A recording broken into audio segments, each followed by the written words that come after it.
Hi, this is Chanda Rubin, and you're listening to Brothers on Tennis. Yo, yo, yo, what's up, everybody? This is your boy Isaac. And this is your boy Bryce. And we are Brothers on Tennis. And folks, we got to talk about this tennis because there's a lot going on when there ain't nothing going on. Oh, man, it is so crazy. And I have so many thoughts that I want to share tonight. But you know what? Maybe what we need to do is just to get everybody on a nice, even foot to get things started. Let's just wrap up with the tournaments that ended at the end of last week. Right. So we had 2 men's tournaments and we had 2 women's tournaments. Where do you want to start, Isaac? You want to start with the men or the women? Let's go ahead and start with the women. Ladies first. All that good stuff.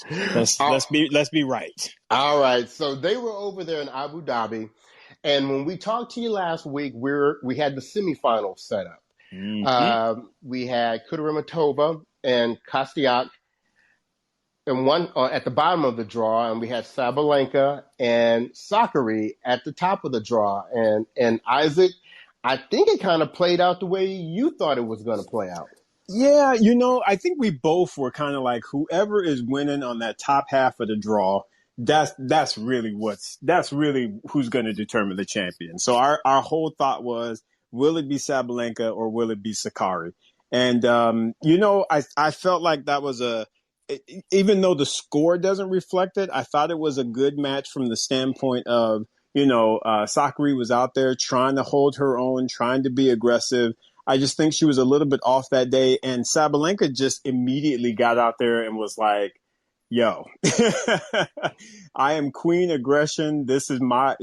I'm just on a roll right now and I'm about to do this thing. And she played some great tennis, Bryce. So I think you and I were, kind of 51-50 or 51-49 on kind of who would come out of that matchup. But yeah, Sabalenka just on the day, it was just her day. And like I said, that the bottom half of the draw, kudos to whomever, whether it was Kostyuk or Kudermetova, who actually was the one that made the final. I just always felt that whoever was coming out that top half was going to take the championship. So what about you, bro? Yeah, and that's what happened. I mean, Sabalenka right now is on a 15-match winning streak from the end of last year. And I don't know if this is just like a hot streak that she's on right now. Right. Or if has she ascended to a new tier? Because I'm going to be very honest with you. I've never really fully been on the Sabalenka train because she just would get too crazy sometimes. You couldn't depend on her to keep the unforced errors down and, to consistently win. But she's won 15 in a row now. Mm-hmm. And every time I think she's going to go off, I mean, she's kind of keeping it together. Yeah. If she can continue to play like this, she's a top 5 player. Oh, for easy. Sure. Easy, man. Yeah, for sure. She's definitely she's fighting her way in there. And you and I talked about Sabalenka in the past. She's been on Team Isaac. Right. I've always been rooting for her. And I just, because I like the big babe tennis, that's my deal. I like that. I've always loved ladies like Lindsay Davenport, of course, the Williams sisters. That's my brand of tennis. I just love it when they just hit the ball and just be going at it. So for me, she's always been, kind of on the radar.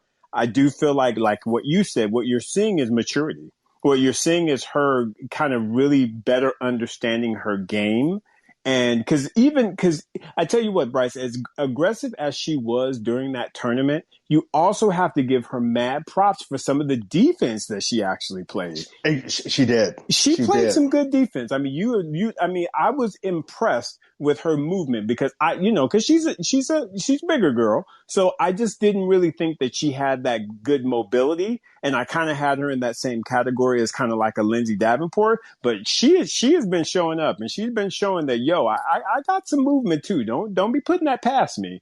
So what I feel though, Bryce, will be the case, or what's going to be the telling story, in my opinion, will be once we get to slower surfaces, how is she going to modify her game and still be able to get W's? That to me will be the challenge. Because I think she's proven that on hard court, especially a fast hard court, she can do damn thing. She can get it done and she can get victories. And this has to be giving her a ton of confidence. But once we get to the slower surfaces, once we get back to clay, that to me is really going to tell the tale of where she's at mentally and what are the things that she's going to employ in order to keep getting those W's. I completely agree. So congratulations to Sabalenka for taking the Abu Dhabi Open. And so you have to, say she's peaking going into the Australian Open. So let's move over to the men's side of things. So we'll start with the tournament that had a little bit of a anticlimactic end. Right. And that is the Italia Open that was in Turkey. And we ended up having a final of Demon Yura, who had a nice 3-set win over Goffin in the semifinals. Mm-hmm. And then he met in the finals Bublik, that took out the veteran Chardy in the semifinals. So talk to us about that final. well, not too much to talk about after there's a 2-0 retirement. I think Bublik ran out of gas or something happened to him once he got past Chardy, which is really, really disappointing because, anytime you make a final, you want to be able to show up and really compete to get that hardware, get them coins. But unfortunately, it looked like he had to retire after 2 games. I think, was it an ankle or? I think it was. Yeah. Yeah. So Demonar was like, you ain't ready for this.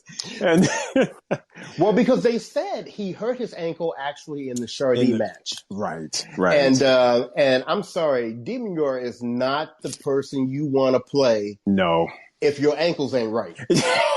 Speak on it, friend. Speak on it. I'm just saying, if you got tender ankles, Alex Demonar is not who you want to see on the other side of the net. Speak on it. Speak on it, man. I'm telling you. So he gave it up after 2 games, and you got to think. Whenever you have some sort of injury this close to a major, you have to start thinking, is this worth it? I mean, I need to make sure that I'm good for come the Australian Open. So if it is just an ankle injury, this gives him 3-4 weeks to get himself together before the start of the Australian Open. Even if he has to skip like the lead-in tournament to the Australian Open, that's going to be the most important thing. So absolutely, congratulations, Demonar, for running Bublik out of his shoes in the finals there of the Italia Open in Turkey, and then we had the American tournament, the Delray Beach Open, where I think we had predicted the finals pretty clearly. We had Sebastian Korda take out Cam Norrie in the semifinals in the bottom half of the draw. Mm-hmm. And then in the top half of the draw, Hubie Hurkacz took out Christian Harrison, who had no business being in the semifinals anyway. The moment he played somebody, he was going to lose. So we had a Hurkacz-Korda final. Talk to us about that final. Yeah, Bryce, that was actually a really entertaining final. At least for me it was. Because, again, I'm a huge fan of Hubie. Hurkacz is just my dude. I like that guy.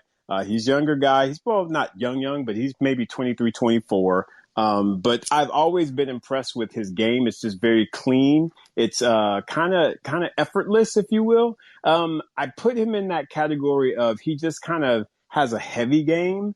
And he just relies on having good strokes. And what was interesting to see, though, is when Sebastian came out, Sebastian was hitting the ball. And to me, I was like, whoa, Sebastian about to boss Hubie around the court, right? Right. I mean, because he was hitting some shots. I was like, all right. I said, okay, this is going to be a little bit better than I expected. Because I actually, like I said, I went into it giving Hurkacz the advantage there. And so I was like, yeah. But again, Sebastian came out. He started hitting his strokes. But what I saw, after Hurkacz was like, ooh, wow, this dude has more power than I thought, he actually started raising his level. Now, mind you, Sebastian did hurt himself. I think he hurt his groin or something. So I think what ended up happening was with that injury, Sebastian's game kind of fell a little bit, whereas Hubie's game actually went up, because I think he saw after the first couple games, he was like, yo, my average game is not going to work here. I gotta bring a little extra to these courts. And I saw him really pick up his ball speed. And I was just very impressed with how he recognized that his normal game wasn't going to get it done. And he stepped it up and took it to that next level. And I just thought it was a good showing on both of their parts, even with Sebastian being injured. You know, it was a straight sets victory, but I really thought it went a long way for both guys. Because again, Sebastian, very young guy, but he's got a great future ahead of him. We talked last week. You mentioned the fact that he was out there practicing with Andre Agassi and Steffi Graf. I mean, the dude's got the right people in his court, and he's going to be doing some big things for us, the American tennis, moving forward. But Hurkacz, I think he's just a little bit, again, more advanced in his career. He kind of has been in situations more, and I think because of that, it allowed him to step up his game and eventually, or just ultimately rather, take the championship. What was your thoughts on that final though, Bryce? How did you see it, and what was your feeling on it? I actually had thought that Sebastian was going to win because I felt like he did have the larger game. I think that injury played a serious part in his game dropping, like you said. I saw a couple of times where he kind of pulled up. Yep. And then I saw that there were times that it looked like he wasn't going full out. I mean, I don't mean to, take away anything from Hurkacz because he had a great week anyway. So, he played a very smart game there in the finals. But I'll be very interested to see, the next time these two meet up and they're both fully healthy, how this is going to turn out. I'm kind of thinking now that Korda, looking at his game, I expect for him in the not too distant future to be the top American. Oh yeah, easy. Whew, yeah, my goodness, easy. Because I think he has more game than most of the other Americans. The one who I would maybe question him having more game than is Tiafoe, but I think he has a better mental situation than Tiafoe. I think Tiafoe has more athleticism, whereas just the tennis IQ, if you will, I think Sebastian will have a bit more of that. And I just think his strokes are a bit more cleaner. They are. If you will. Yeah. They are. So, keep going. Sorry. No, I agree with you. So, although he lost in the final, so congratulations to Hurkacz for winning the title. Korda has got to feel great about how he did this week, because let's not forget, he beat John Isner for the second time because he beat him in the French Open. Yep. He took out Tommy Paul, and he took out Cam Norrie. So he had, some very, very good wins. So I'm hoping that groin issue that he had, that he's able to recover from that and to be fully healthy by the time the Australian rolls out. Because I'm telling you what, some people may need to check their section of the draw and make sure Sebastian Korda is not in there. I'm trying to tell you, bro. He like I said, he's going to be lethal. I look out for him. I project him to definitely be a top 10 player in the future for sure. I just think that he, to me, is because he's built like Zverev. I mean, and I know we crack on Zverev, but Zverev has that very lean, he has that tall, lean, sleek tennis body, if you will. And I think Sebastian is built that same way. Again, very clean strokes. I just think his mental will be better. I doubt that he will have the serve issues that Zverev has. And it seems to me that his camp is relatively solid. We got questions on that Zverev camp. But at least But at least Sebastian, we saw his family there. We saw everybody there sitting up in support. And like I said, you're not going to be playing around with Andre Agassi and Steffi Graf if you ain't got your mental right. Because they ain't trying to play around with just nobody. Right, exactly. Their time could be spent doing other things. Right, exactly. So that to me lends itself to a very, very positive future for that young man. I'm very excited for him. All right. Well, before we get to the hot topics, as we have quite a few, and we get some of you guys up here to chat it up with us. We want to talk about the schedule just real briefly. So, as you know, this week, pretty much all the players traveled to Australia so that they could start their quarantining ahead of not only the Australian Open, but that week before the Australian Open, where they have 5 events popping off. And Isaac, I think I had asked you this question before. I did see a commercial. Tennis Channel is looking to cover all 5 events. Mm-hmm. So, I'm not one to promote things for the channels or whatever. Right. But if there was ever a time to have Tennis Plus, right, Tennis Channel Plus, this is probably going to be the time to have it, because there are going to be so many good matches. And I just want to give you a quick review of what they are going to be. Number one, we will not be on Locker Room next Monday because there's no tennis being played, and, there probably isn't going to be much to talk about. But we will be posting an interview we did recently with the great Leslie Allen. That's going to be posted next week, so don't miss that. And if you don't know who Leslie Allen is, you need to look her up. That's right. She was after Althea and before Zena. Mm-hmm. And if you're not familiar with her contributions to the game, both as a player and off the court as well, it was a very, very entertaining interview. So look for that next week. Yes. But then the week after that, there will be 5 events happening in Melbourne. And let's just kind of real quickly go down what these events are. So there are 3 events for the men, and there are 3 events for the women. Mm-hmm. The women have 2 500-level tournaments. One is called the Gippsland Trophy, and the other one is called the Yarra Valley Classic. They're both going to have singles draws of 64 players each, so that's combined a total of 128 players. Right now, they have confirmed 48 of the top 50 women players. Mm. So you wonder, who are those 2 that are not there? Kiki Burtons has chosen not to play because, she's still trying to come back from injury, so she's just giving herself a little more time. And then we know that we heard this week that Madison Keys caught the Rona. Right. So she's not going to be there. Everybody else is playing. So the way they're managing these 2 tournaments is they're managing it almost like one tournament. They're going to take the top 32 seeds and they're going to split them across the 2 tournaments. So like first seed will go to Gippsland tournament, then the number 2 seed will be the top seed over at Yarra. Mm-hmm. So they're going to break up the top 16 seeds for both tournaments like that. And then they're going to randomly draw the rest of the field to go in the 2 tournaments. So if you think about it, there are going to be so many good matchups, just even starting in the first round of this tournament. And the only thing I'm hoping for is that Venus and Serena are in opposite tournaments. As always, just keep them away from each other. But yeah, we'll have Andreescu back. Mm-hmm. We'll have Halep. We'll have all, Kenin, Osaka. Yes. Everybody's going to be playing. So you don't want to miss that. On the men's side, you have 2 tournaments, but they are both 250 level tournaments. Mm-hmm. Both of those having 48 singles players each. They'll probably be managed, I guess, in a similar way to the women's tournaments.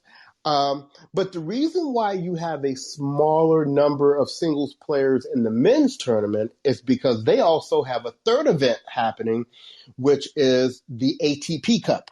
Right. And so there's an additional 48 players that will be there. And a lot of your top players are really going to be at the ATP Cup.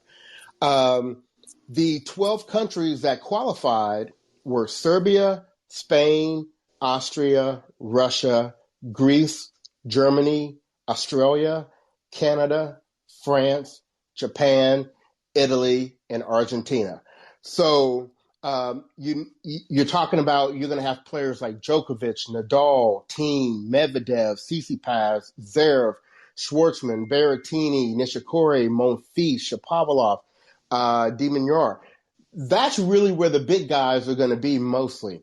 Right. Now, the two countries you didn't hear me name were the U.S., right. And that's largely because we have no top U.S. men. So there you go. There you go. And you didn't hear us mention Switzerland because Roger Federer is not playing. And other than Stan Wawrinka, I don't know who else is from Switzerland, honestly. So Stan was probably like, look, you're not going to put me out there by myself like that. Yeah. Oh, right? No, you're not going to do that to me. No, you don't set me up like that.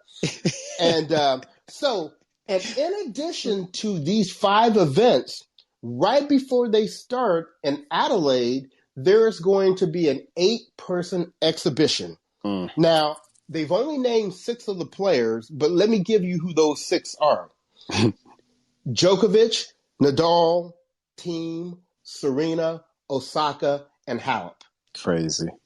So Crazy. I don't know who the other 2 people are going to be. They need to go ahead and throw Venus in there because Venus is in Adelaide. Well, I was about to say she's going to be there, so you might as well put her in there, but, hey. Yeah, they're probably looking to see if they can get somebody higher ranked. And then you've got, for the men, I don't know who the other man is going to be, but Isaac, those 6 players alone, man, that's got to be a great event. It's absolutely, man. I mean, oh my goodness. And like I said, we haven't seen, them, a good majority of them since, last part of last year. And, it'll be great to see them, great to see what form they choose to bring to the court. Whether or not, it's just a fun, or if they're going to am I trying to hone my game so I can get some things popping when I get to, when I actually start playing Australian. It's going to be interesting, but I love what they're doing. I love, again, the attempts to just really try and keep it bubbled, keep everybody safe. I honestly believe, Bryce, that I might be at risk of getting fired in February because it's going to be real tight trying to have my job and trying to stay right with my tennis. It's going to be tough, bruh. Because, man, you talk about somebody excited about February. It's like I'm drooling. It's going to be so good. So good. Right. So, what we're going to spend the rest of this episode on is I have a list of hot topics here of things that have happened in the last week or so that, we're going to talk about. If there is anything that we're talking about that you feel a certain kind of way about and you want to share your thoughts on that, just here in Locker Room, request to speak, and I'll add you and we'll bring you in. I see Paul has already. Hello, Paul. I'm already up in my feelings. You better be in your feelings, friend. Weak Paul. And hello, Miles. I see that you're up now. Hey guys, Nick. We got Nick up here too. Hey, Nick, how you doing? Hey, Miles. Hey, Nick. Good evening, gents. Okay. So before we get started, I want to make wait a minute. Okay, somebody got me on in the background. Can you mute if you're not talking? Yeah, I think, there we go. I was about to say, I think good. It might be coming through Miles. Okay. Before we start going down this list, I want to make a blanket statement, and hopefully, a lot of us already feel the same way. It's very easy to pick and to complain about things. I think it's almost a human nature type thing. Whenever there's been a change or something is different in your world than the way it normally is, there is a tendency to complain about it. And sometimes you don't look at the big picture. And sometimes we want to call out these tournaments and we want to call out these countries for their protocols. And sometimes it's completely justified. Sometimes everything isn't perfect. But what I want to say, in case we don't say it any other time tonight, for the 2 or 3 or 4 or maybe even 5 things that we say about these tournaments or whatever. These guys and these women, they get about 200 or 300 things right. The amount of work and coordination and effort and everything it takes for them to try to put on these events and to get people to have accommodations and to have safety protocols and to have sponsors and scheduling it and everything. It takes a lot. And I think, for the most part, they do a great job. Now, there are, like we said, there are some areas of opportunity on kind of both sides of the table. But I wanted to make sure that we start off by giving a little bit of credit to all the people. I mean, I even think back to the U.S. Open, everything that was done to be able to pull off that tournament. Absolutely. So, Isaac, I'm assuming you feel kind of the same way? No, I do absolutely, because to me, to what they did to put on the U.S. Open as well as the French, the Roland Garros, and then what they're trying to do with the Australian Open, with the bubble. Again, Australia's like, yo, we have been doing what we need to do as it relates to this pandemic. Y'all ain't gonna bring this craziness up in here with us. I mean, I'm serious. That's basically what their attitude is, and I could absolutely appreciate them for that, because they've seen how all the other countries have responded, how it's been out of control. Trust me, I live in California, so it's like daily you're looking at the numbers and like, holy moly! I mean, what in the world is going on? So you have got to give these organizations credit for trying to work through everything that they have to work through at the state government, all these different levels, to still try and put on, this Grand Slam tournament and other tournaments around it. So I absolutely, I absolutely support what you said, Bryce. You got to give them some love for that. It ain't perfect, and of course, not going to meet everybody's needs, but at the same time, I feel like they are doing a great job. And with that, I'll hand it back to you. All right, Yep. so let's jump into the first hot topic. So as we mentioned before, this was a very busy week at the end of last week with all the players. One of the really neat things that the Australian Open did is they provided charter flights for the players to come into Melbourne. And so one of the things that they had stated from the beginning was that you had to have a negative COVID test before you could come to Melbourne. Unless your name is Tennis Sangren. And if Exactly. if you do not, and they were very clear to Andy Murray about this when he tested positive. We're not making any exceptions here, whatever. So then we had this situation this week where our favorite, Tennis Sangren, tests positive for COVID, and then he comes out and he makes this whole big deal on Twitter and says, look, how can I test positive? I mean, I had it back over Thanksgiving. I'm over it now. And then Melbourne, instead of Melbourne coming out and saying, you know what, we're going to just stay consistent with our policy. You have to test negative before you can come in. They stated that, we can also look at a person's medical records and kind of make a judgment call based upon their medical files being verified and all that we feel safe with them getting on the plane. And so they approved Tennis Sangren, although he has tested positive for COVID the week going into the flight, that he can get on the flight.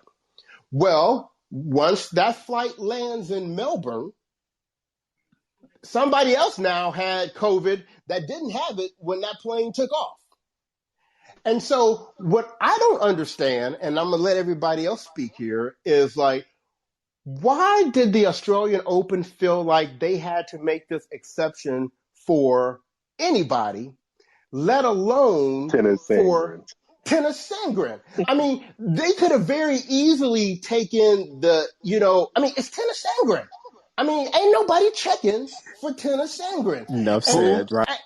And what is he accomplished?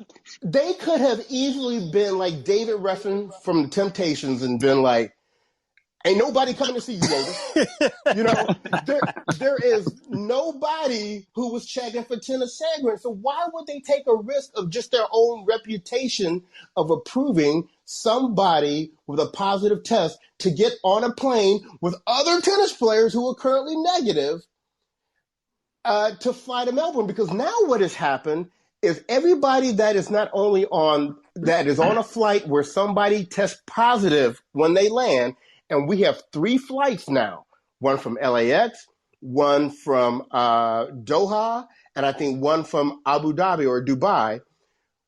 These 72 players that were on those flights now have to have what they call a restricted quarantine for 14 days, which means they can't even get the 5 hours of outside time, you know, the 2 hours of practice, the 2 hours of training that the rest of the players can get. Help me out. Help me understand why the Australian Open did this, guys. They're going to be doing push-ups, watching Netflix in their hotel room. And hitting balls against windows. Yep. I just don't understand how they marketed themselves to be so strict. And in the moment they had a chance to really, really put the hammer down and say, no, you cannot get on this flight with a positive test, here comes moving heaven and earth for Tennis Sangren. Now, it wouldn't have been, in my opinion, good for them to do that to anybody. However, the specific person they did it for, where is his resume outside of a quarterfinal that he probably should have won to justify them moving so much around for him to get on that flight? I just don't understand that part. It's insane. Where's the personal responsibility on his part, though? Yeah. Hey, I'm right with that too, Nick. I'm right there with that. Well, he's a professional. He can't afford $170 for a rapid test. He's an almost spoiler. That's what he's known for, being an almost spoiler. Mm-hmm. Yeah, so it's a shame because, like, I forgot who just said it. Maybe you know, the Australian Open had been so strict up to this point, and now you have people that have been impacted. And now we don't know if they got it from Tennis Sangren or from somebody else. But what we do know is that Tennis Sangren was the only person that got on that plane with a positive test. Right. Exactly. Well, who's this guy Tilly that he's blaming it on? Now, Tilly is the what do you call it, the tournament director for the Australian Open. Tiley? Yeah, Craig Tiley. I think that's his Tiley. name. Okay. Yeah. So he's the tournament director. He's kind of like the head guy over everything. And he's been in that position for a while. And most people how is tennis blaming it on him? What is he saying?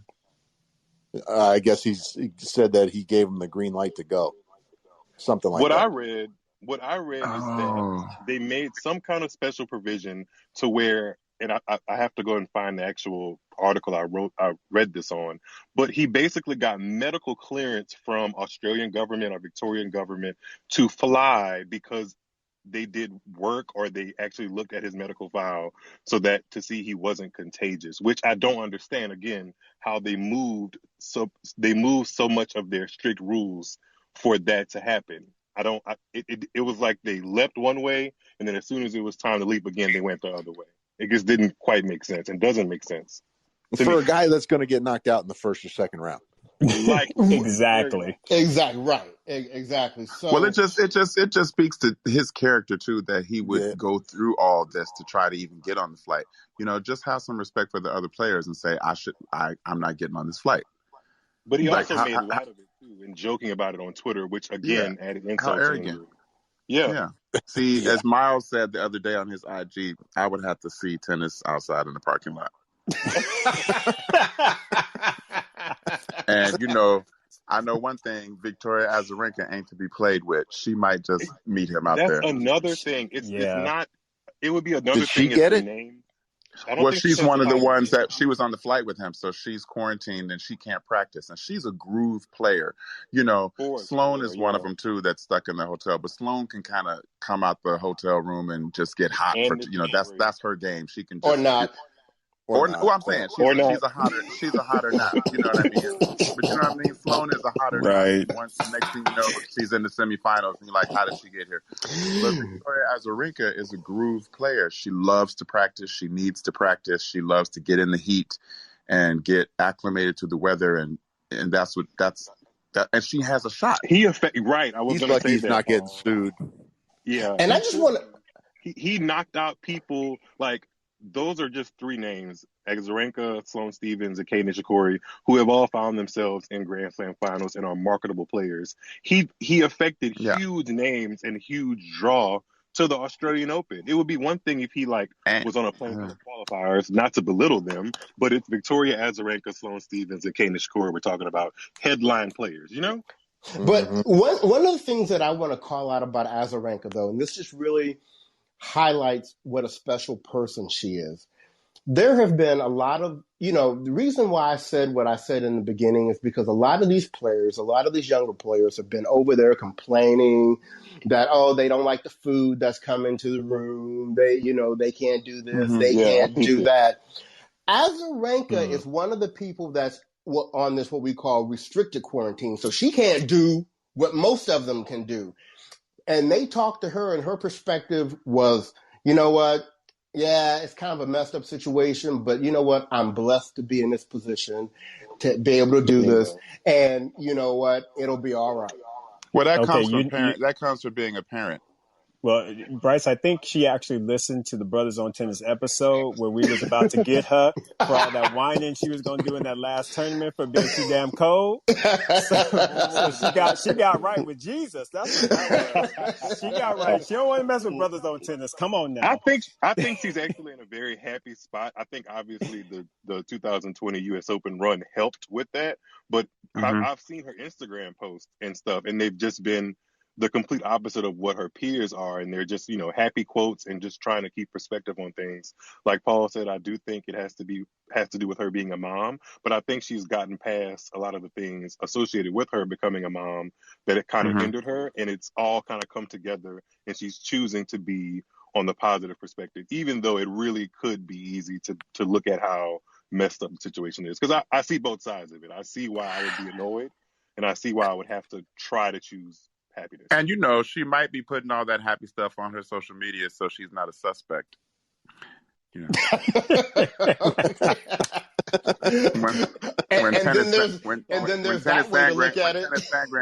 Sangren come up missing, ain't nobody ain't nobody gonna be asking her no questions. That's right.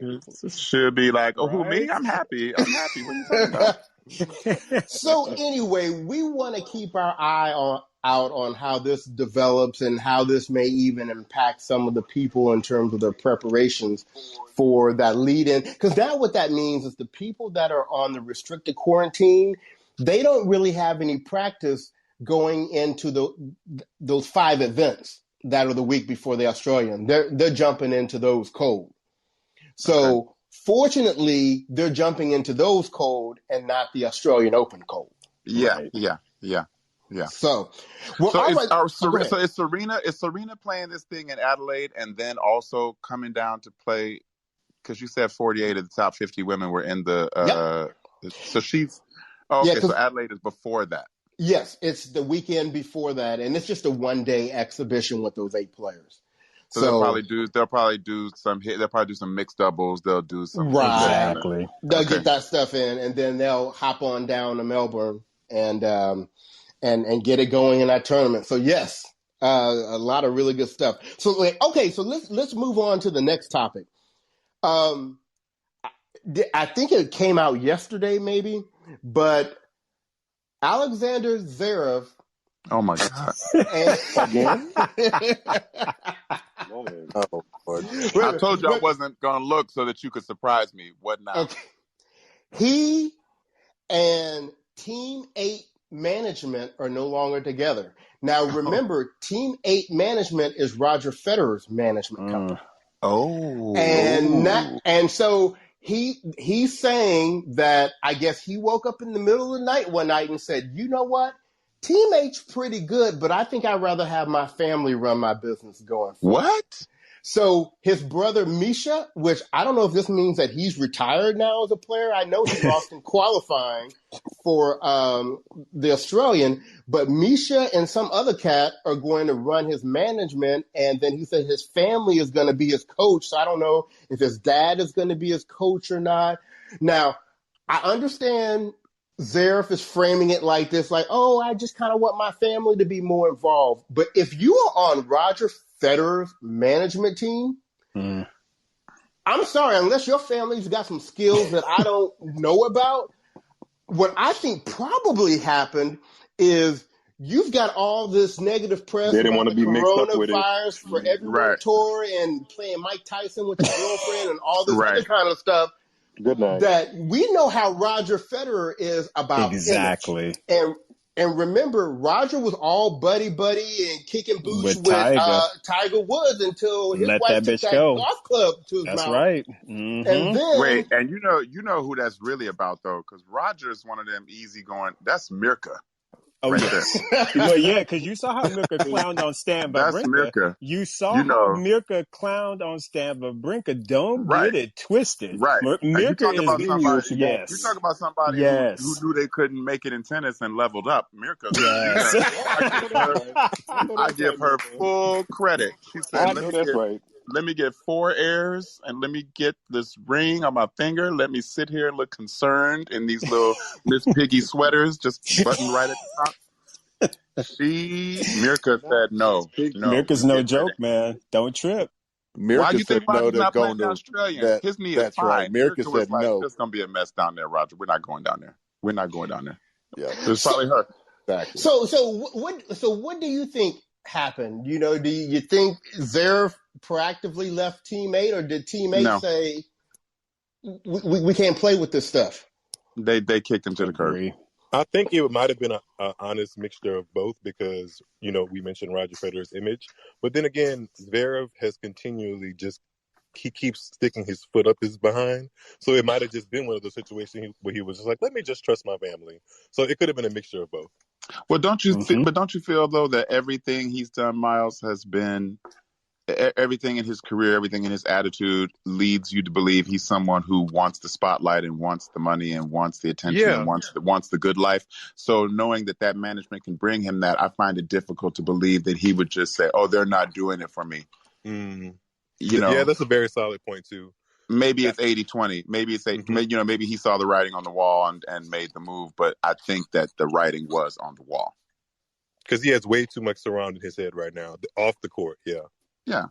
You know, he's looking at Sebastian Korda going, man, that's what I could be. I'm gonna clamp my tongue on that one. I'm gonna clamp it. Right, Miles. I know where you're going. We're gonna reserve judgment on that for right now. Oh, who's not a Sebastian Korda believer? Miles? Is that Miles? I wouldn't say that I'm not a believer in his talent, but I can clamp my tongues on a few other things. That's all. Oh, okay. I got you. We'll private message later. And we have Rhonda in the chat that chimed in. Team 8 dropped him. Risk of reputational damage. There you go. Okay. That's it. So Alexander Zverev just keeps on winning. And speaking of keeping on winning, let's keep on with some of the top players and our favorite, our world number one, Novak Djokovic. Oh man! Can someone beat him, please? Nick, we pray for that every match. I hate that name. I respect the game. He's got a great game. There's just something about that man. For sure. There's a level of respect there with Djokovic, but man, he's not tired of eating rubber because his shoe stays in his mouth. I mean, well, let me set the scene for this situation. Uh-oh. So he is in Adelaide because, you know, the top players that are part of this exhibition, they're not going through all this madness that's going on in Melbourne right now. And, you know, they've got pictures of Djokovic. He's got a nice big old suite in this nice hotel with a balcony and the whole nine. Well, I guess since he kind of feels like he's got this player association under him now, he decides to step out All right.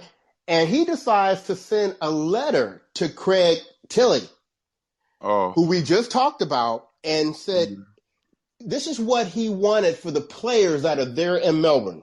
He wanted them to have fitness and training materials in all rooms. He wanted them to have decent food according to the level of the tournament and from an elite athlete's perspective. He wanted them to reduce the days of isolation and to use more tests to confirm players are negative. He wanted them to have permission for players to visit their coach and physical trainers as long as they both have a negative test. He wanted to put a coach and a player on the same floor of the hotel if they were negative. And he wanted to move players to private houses with a tennis court to train. Now, before you guys jump in, I just want to say this. The overall concept of advocating for other players is somewhat admirable. Commendable a little bit. Yeah, but that's the only way he could get it passed.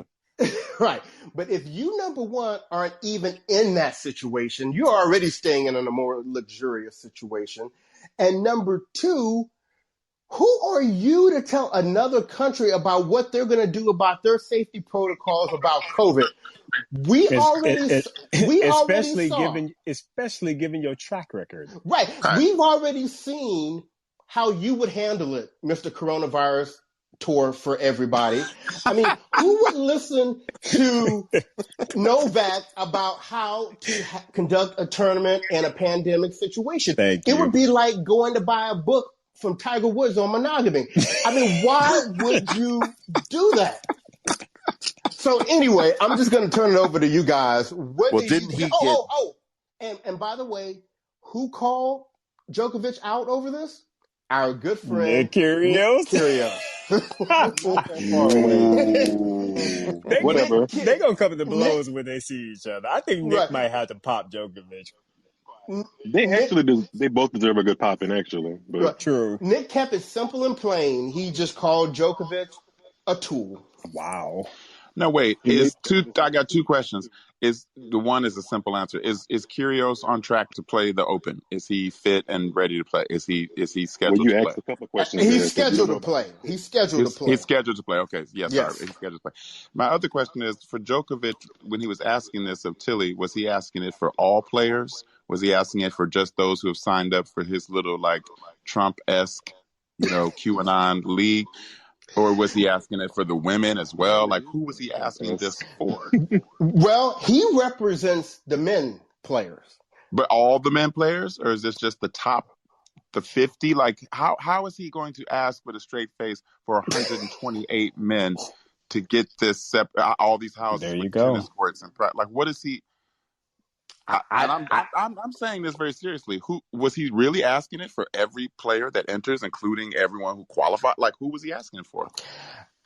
My assumption is since he is the president or the head of this new players union thing that they've got, that's what he was representing, and that is only a men thing, so that does not include women. And actually, it doesn't include all the men who didn't join, because we know Federer and Nadal didn't join. And Nadal didn't, and I'm sure there are those who followed them. Right. So, I know his PR team is tired of him. If he doesn't have one, he needs. I would be so annoyed at this point working for him. They stick with him because he's winning. That's the thing. If he wasn't winning, And in his country and in countries in that part of the world, he's like a god. Celebrated. He celebrated very intensely with his fans, which is kind of weird, but hey. Yeah, that's true. So we have that. And then probably what's been the hottest news, and I hate to even spend any time on this, but what's been one of the hottest things in the news today is, you've been having players, like I said, complaining about the food, complaining about the schedule, all of that. Somebody who had nerve to open up their mouth and complain about something was Bernard Tomic's girlfriend.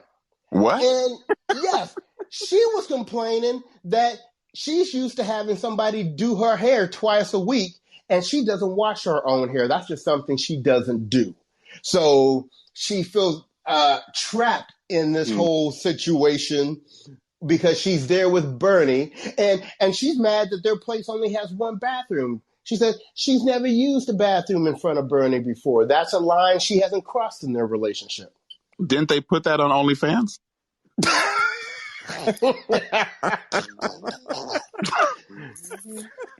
I mean, you know, he qualified too. I can't wait to see him come out on that court. That's so funny.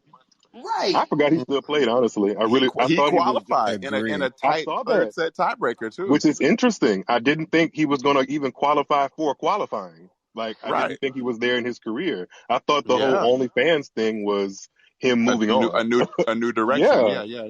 Yeah. So why is the media even giving this lady any time? Oh, because he's Australian. He's Australian. He has blonde hair. And they knew we'd be talking about it. Exactly. It's controversy. They're going to put something out there that's going to cause people to talk. That's what that's all about.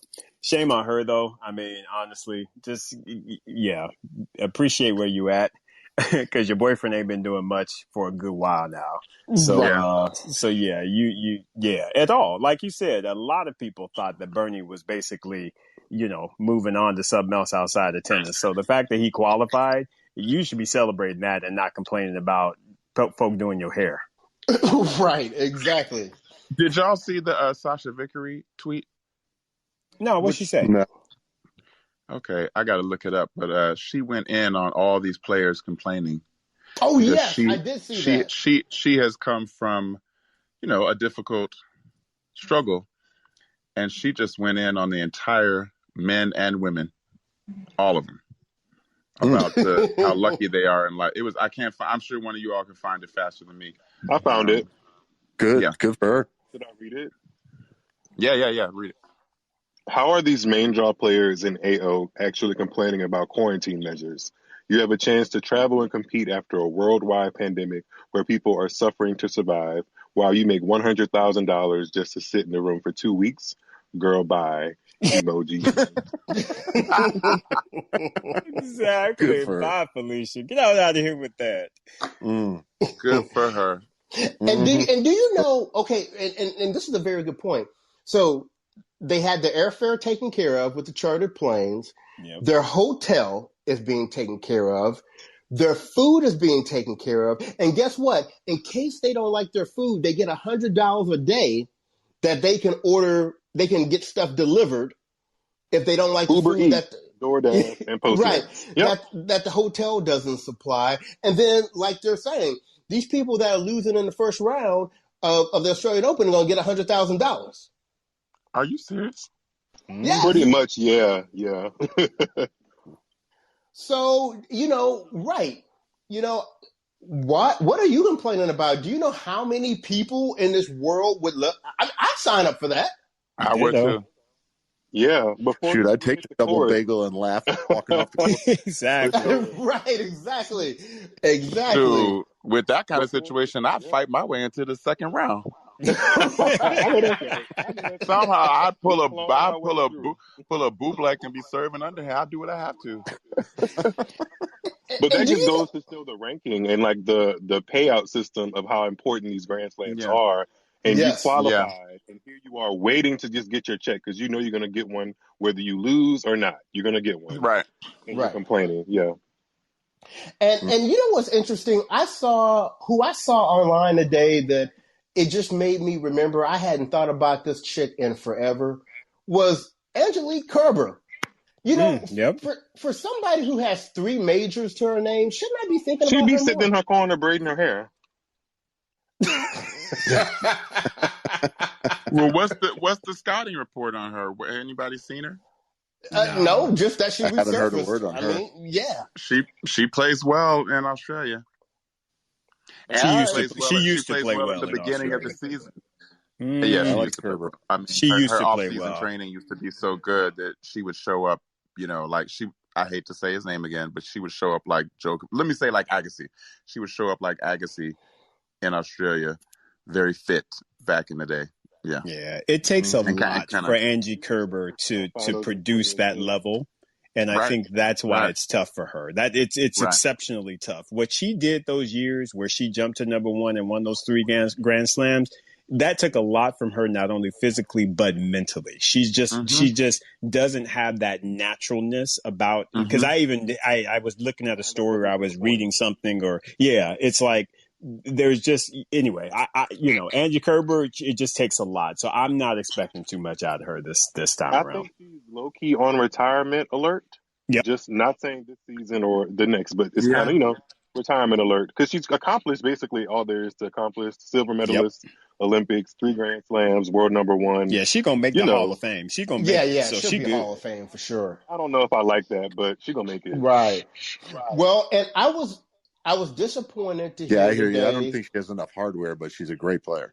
Oh no! Wait a minute, y'all. Come on now. I'm not going to be advocating. Got Wimbledon. She got Wimbledon, and remember, she beat Serena. So and don't clown to get it. So anytime you beat a Williams sister, that to me gives you a little bit of cred.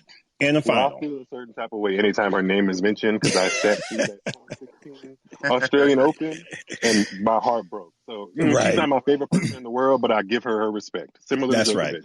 That's right. I mean, in that same way that clearly Serena gives her the respect. You can see that. Yes. So much respect, but Well, but there must be something about her off court that we don't see or get that Serena gets, like that Serena respects that level of fight or something. Well, because I think Angelique is mean.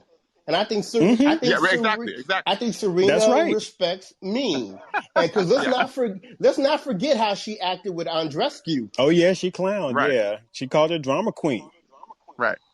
So Serena probably likes that part of her. She respects that tell it like it is kind of thing. Yeah, right. Exactly. And now apparently she's liked in the locker room, so apparently she's not a terrible person. But I bet you Bianca don't like her.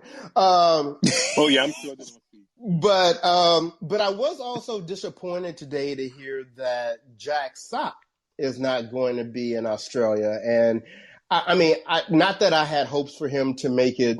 Necessarily on the singles side of things, but with the Olympics coming up, I would have expected him to at least been in the doubles and the mixed doubles draw. There's got to be a casino somewhere that he's at. I mean, we know he just got married. We know he just came off of his honeymoon, but nonetheless, I mean, the Australian Open's in the beginning of the year. I mean, that wasn't like a surprise, right? So or maybe he just knows when it comes to doubles and Americans, he's got his spot locked up. Yeah, that's true. Yeah. Because who's the top American doubles player? Is it Rajiv Ram? Yeah. Yep. Well, his name's always in there. Yeah, they were competing for number 1. Yeah, so Jack he got him. I think Brian person on this train about Jack Sock, because I just looked up his ranking, and I know you guys know his career high was like number 7, right? Yeah, singles. Right, yeah, and singles. 255. He's at 255. I don't ever see him putting enough effort to kind of get back up to that level. Nope. So you kind of on yourself with that one, Bryce. I don't see. Well, it will come. It will come to effort, because one thing we know is he has the talent. Do we know that? Yeah. Really? On the doubles court, most definitely. Well, he has hand-eye coordination that is insane. Yes. He has hand-eye coordination that is insane. Okay. So he may miss some of the more work ethic type of things, but Jack is legendary even amongst his peers. Don't clown. He stepped in after Bob Bryan got hurt and was like, "Yo, Mike, let's go snatch us some Grand Slams." And he did just that. You cannot clown on Jack Sock. Jack Sock can play. And I think someone asked about the Bryan brothers. Yeah, the Bryan brothers are pretty much done. I think Nick, I think that might have been you that asked that question. Yeah, I think the Bryan brothers are retired. Yeah, they're retired. So Jack is potentially, or I think he is, the best male doubles player there. And the other thing with the singles takes more effort. But if you've been able to make it into the top 10 and you've got a Master Series title, you can play. I agree. So I mean, he may not be Roger Rafa level, but I mean, shoot, he could be able to get a hold of some of these other people we looking at. It's true. But that's that side of the game, is the effort and the mental fortitude. To me, he's the Caucasian version of Kyrgios. Yeah, pretty much. I can see that. That's not a huge Yep. leap. No. Yeah, he has natural ability, but he just, even with like shot selection and everything. Yeah. This is a guy that went his 4 years of high school and did not lose a match in 4 years. Not a single match, and then jumped straight to the professional tour. So, I don't care what y'all say. I'm holding out for Jack Sock that not that he's going to come back and be number one or anything. More power to you, brother. More power. But honestly, with the crop of American men we have out there, hey, we need someone, man. That JV bench is getting tough to root for. Yeah. Preach on it, Nick. Preach on it, Nick. The U.S. has the deepest JV bench in professional Yes, tennis. they do. Yeah. We got a couple freshman squatters, too. Oh, we do. Well, fellas, this has been a blast. We have to wrap it up because we have to bounce over to IG Live right now. So if you are able to join us over there, definitely do. But what we want to remind everyone is we appreciate you listening to, the show in Locker Room tonight. If you like this show, please feel free to go out and to start your own rooms. If you're listening to this as a podcast, download the Locker Room app, and we'll be here, except for next Monday, every other Monday at 6:00 p.m. Pacific time. So thank you to our guests, Miles, Paul, and Nick tonight. This has been your boy Bryce. This is your boy Isaac. And we are Brothers on Tennis. We'll see you in 2 weeks.